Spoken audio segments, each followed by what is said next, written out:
आप सभी का स्वागत है आपका अपना मैथमेटिक्स एकेडमी चैनल पर। आज के इस वीडियो में अपन देखते हैं 12.1 का पहला क्वेश्चन। इस क्वेश्चन में अपने को यह बोला जा रहा है कि दो घनों जिसमें से प्रत्येक का आयतन 64 सेंटीमीटर क्यूब है कि संलग्न फलकों को मिलाकर एक ठोस बनाया जाता है।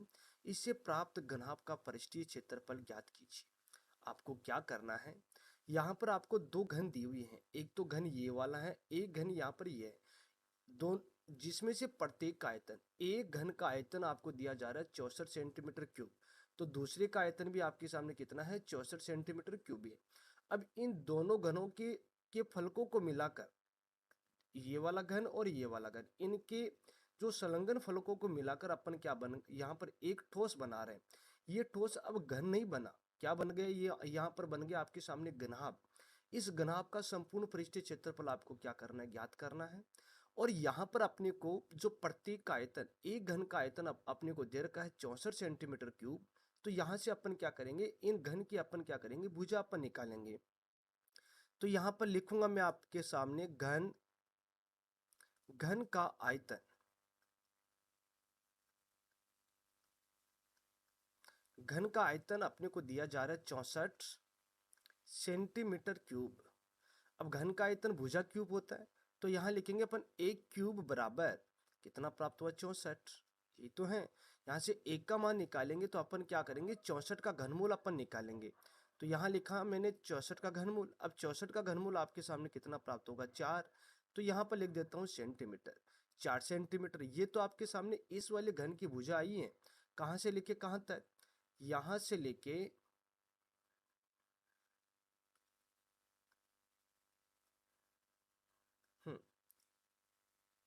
यहाँ से लेके यहाँ तक आपके सामने ये प्राप्त हुआ 4 सेंटीमीटर। फिर उसके बाद में यहाँ से लेके यहाँ तक भी अपने पास में कितना है, 4 सेंटीमीटर होगा। फिर उसके बाद में यहाँ से लेके यहाँ तक भी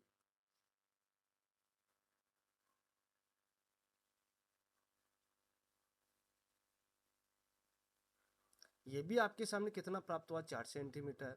और यहाँ से लेके यहाँ तक भी कितना प्राप्त हुआ, 4 सेंटीमीटर। अब देखो ये वाली कंडीशन आपके सामने, यहाँ पर 8 सेंटीमीटर आपको दिया जा रहा है ना, तो देखो 4 तो ये है भाई, 4 सेंटीमीटर तो आपके सामने यहाँ पर है। ये लिखूंगा मैं आपके सामने, यहाँ से लेके यहाँ तक तो ये 4 सेंटीमीटर है। और ये भी आपके सामने कितना है, 4 सेंटीमीटर। तो 4 4 कितना बन गया, 8 बन गया। तो ये वाली कंडीशन पूरी आपके सामने, यहाँ से लेके यहाँ तक वो कितनी, 8 सेंटीमीटर है। तो अपन क्या करेंगे यहाँ पर, अब देखो यहाँ पर जो घनाभ की जो भुजाएं जो हैं, जो लंबाई तो आपके सामने 4 सेंटीमीटर, चौड़ाई 4 सेंटीमीटर, तो ऊंचाई आपके सामने 4 + 4 कितनी हो गई, 8 सेंटीमीटर यहाँ पर बन गई है। तो यहाँ पर मैं लिखूंगा आपके सामने कि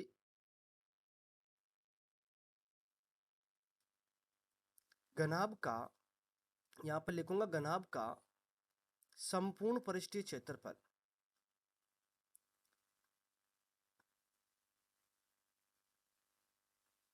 घनाभ का संपूर्ण पृष्ठीय क्षेत्रफल। घनाभ का संपूर्ण पृष्ठीय क्षेत्रफल के लिए फॉर्मूला क्या होता है आपके सामने, 2 कोष्टक लंबाई गुणा चौड़ाई प्लस में चौड़ाई गुणा ऊंचाई प्लस में ऊंचाई गुणा लंबाई। ये तो आपके सामने घनाभ का संपूर्ण पृष्ठीय क्षेत्रफल होगा। अब देखो यहाँ पर लंबाई को अपन क्या करेंगे, L द्वारा लिखेंगे। तो इसका मान आपके सामने कितना है, इसका मान तो आपके सामने 4 सेंटीमीटर, यहाँ लिखेंगे 4 सेंटीमीटर। फिर उसके बाद में चौड़ाई, चौड़ाई को अपन क्या करेंगे, B द्वारा लिखेंगे। तो यहाँ पर आपके सामने ये कितना है, 4 सेंटीमीटर है। तो यहाँ पर भी मैंने लिखा 4 सेंटीमीटर। फिर उसके बाद में ऊंचाई, यहाँ पर लिखा मैंने ऊंचाई, ऊंचाई को मैंने H द्वारा यहाँ पर लिखा है। वो यहाँ पर आपके सामने कितना प्राप्त हुआ, 4 + 4 कितना हुआ, 8। तो यहाँ पर लिखूंगा 8 सेंटीमीटर, ये तो लिखा है। अब ये वाला मान अपन इसके अंदर पुट करेंगे तो प्राप्त हुआ यहाँ पर 2 कोष्टक लंबाई का मान कितना, 4 इंटू में चौड़ाई का मान कितना अपने पास में 4 प्लस में यहाँ पर चौड़ाई का मान 4 इंटू में और ऊंचाई का मान यहाँ पर आपके सामने 8 प्लस में ऊंचाई का मान यहाँ पर 8 और लंबाई का मान यहाँ पर ये कितना, 4 है। अब इसको अपन सरल करेंगे तो यहाँ लिखूंगा 2 कोष्टक, 4 को 4 से गुणा किया कितना प्राप्त हुआ, 16 प्लस में 4 को 8 से गुणा करेंगे तो 8 × 4 = 32 प्लस में 8 को 4 से गुणा करेंगे तो 8 चौक 32, ये तो हुआ। अब इसको अपन सरल करेंगे तो यहाँ लिखा 2 इंटू में लिख देते हैं, 32 32 कितना हो गया 64। अब 64 6 कितने हो गए 70, 70 10 कितने हो गए 80, तो यहाँ पर प्राप्त हुआ है 80, ये तो है।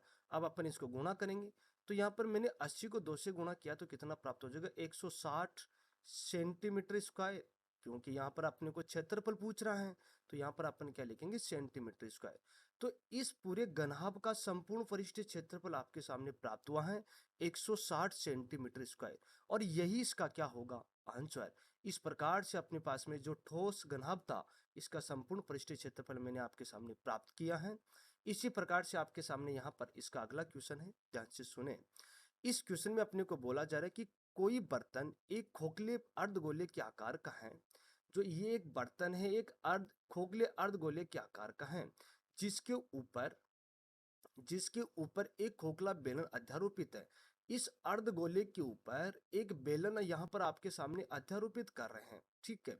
तो अर्धगोले का व्यास आपके सामने है, अर्धगोले का व्यास है 14 सेंटीमीटर। जो अर्धगोला है यहाँ से लेके यहाँ तक इसका व्यास अपने को कितना दिया जा रहा है 14 सेंटीमीटर दिया जा रहा है। इस बर्तन की कुल ऊंचाई यहाँ से लेके यहाँ तक वो कितनी दी जा रही है 13 सेंटीमीटर दी जा रही है। तो इस बर्तन का आंतरिक पृष्ठीय क्षेत्रफल आपको क्या करना है ज्ञात करना है। तो यहाँ पर आंतरिक पृष्ठीय क्षेत्रफल में क्या क्या काउंट हुआ, एक तो यहाँ पर प्राप्त हुआ है कि अर्धगोले का वक्र पृष्ठीय क्षेत्रफल, जो अर्धगोला दिखाई दे रहा है ना इसका वक्र पृष्ठीय क्षेत्रफल, और ये बेलन का वक्र पृष्ठीय क्षेत्रफल दोनों को जोड़ेंगे तो बर्तन का आंतरिक पृष्ठीय क्षेत्रफल यहाँ पर प्राप्त हो जाएगा। अगर आपको ऐसा पता नहीं चले तो अपन क्या करेंगे, जो अंदर अंदर से अपन क्या करेंगे इसके ऊपर कलर करेंगे, तो जहां जहां कलर करेंगे तो वो आपके सामने वक्र में ही तो काउंट होगा। तो मैंने आपके सामने क्या लिखा है ये ध्यान से सुने, यहां लिखूंगा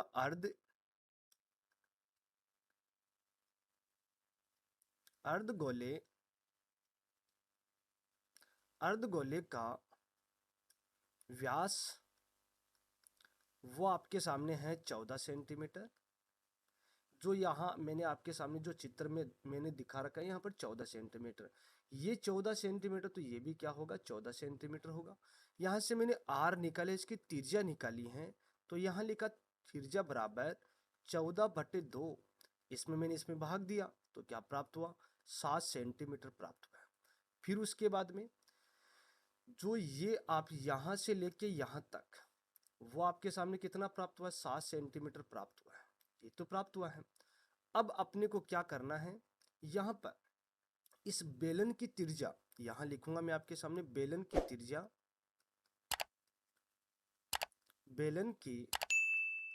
त्रिज्या। अगर भाई ये अर्धगोले और बेलन की त्रिज्या तो आपके सामने समान ही होगी, क्योंकि अर्धगोले के ऊपर बेलन अध्यारोपित है, तो यहाँ पर इसका मान भी कितना होगा 7 सेंटीमीटर। अब बेलन की ऊंचाई यहाँ लिखूंगा मैं, ऊंचाई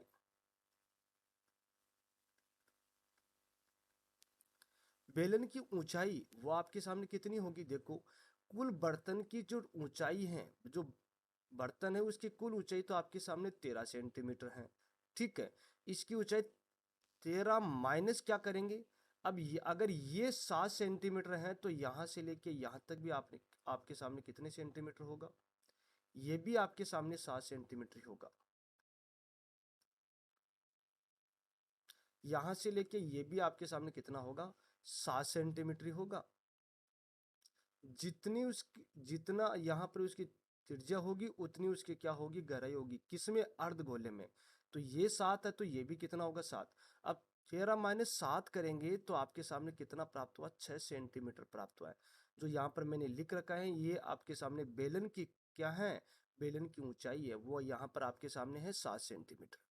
अब अपन क्या लिखेंगे, यहाँ पर लिखूंगा बर्तन का आंतरिक वक्र पृष्ठीय क्षेत्रफल, नहीं ये बेलन का आंतरिक पृष्ठीय क्षेत्रफल, यहां लिखूंगा बर्तन बर्तन का आंतरिक पृष्ठीय क्षेत्रफल इसमें क्या क्या काउंट हुआ, यहाँ लिखेंगे एक तो अर्धगोले का वक्र पृष्ठीय क्षेत्रफल प्लस में, और क्या काउंट हुआ, शंकु का वक्र पृष्ठीय क्षेत्रफल। यहां लिखूंगा शंकु का वक्र पृष्ठीय क्षेत्रफल। अब अर्धगोले का वक्र पृष्ठीय क्षेत्रफल क्या होता है? अर्धगोले का वक्र पृष्ठीय क्षेत्रफल होगा 2 पाई r², ठीक है, प्लस में शंकु का वक्र पृष्ठीय, शंकु तो यहां पर है नहीं, बेलन है भाई, यहां पर लिखूंगा मैं बेलन।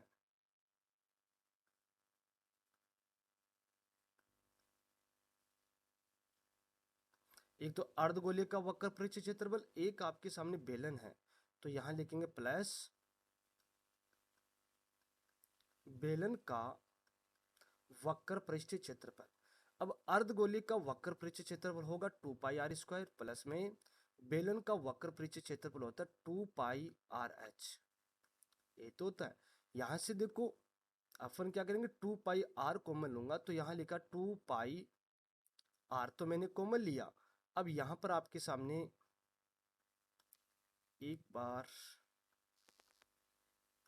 यहां से क्या करेंगे, मैंने आपके सामने 2 पाई r कॉमन लिया, 2 पाई r मैंने कॉमन लिया है, तो यहाँ पर शेष रहा r प्लस का h, ये तो रहा। अब अपने पास में सारे मान है, इसमें अपन पुट करेंगे। देखो 2 इंटू पाई का मान आपके सामने होगा 22/7, इंटू में r का मान आपके सामने है 7 सेंटीमीटर, 7 लिखेंगे, प्लस r का मान कितना है 7, प्लस ऊंचाई, वो आपके सामने बेलन की ऊंचाई कितनी आई, 6 सेंटीमीटर आई। इसको 7 से 7 कैंसिल कर देते हैं। अब 2 को 22 से गुणा करेंगे, कितना हो जाएगा 44, इंटू में 6 7 कितना हो गया, यहाँ पर हो गया आपके सामने 13 हो गया, ठीक है। अब अपन क्या करेंगे, इसको गुणा करेंगे, तो यहाँ पर 13 चौक 52 होता है, तो 52 का 2 हासिल की कितनी होगी 5, तो ये 13 चौक 52, 52 5 कितना हो गया 52 5 आपके सामने हो गया है 57, 52 5 कितना हो गया 57। अब यहाँ पर 572 सेंटीमीटर स्क्वायर, ठीक है, ये 572 सेंटीमीटर स्क्वायर क्या प्राप्त हुआ, ये बर्तन का आंतरिक ये पृष्ठीय क्षेत्रफल आपके सामने प्राप्त हुआ है,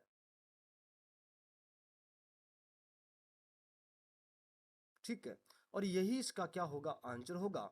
अगर आज का वीडियो अगर आपको अच्छा लगा तो वीडियो को लाइक करना, शेयर करना, कमेंट करना, चैनल को भी सब्सक्राइब करना। कल अपन क्या करेंगे 12.1 का जो नेक्स्ट क्वेश्चन है, कल अपन उनको सॉल्व करेंगे।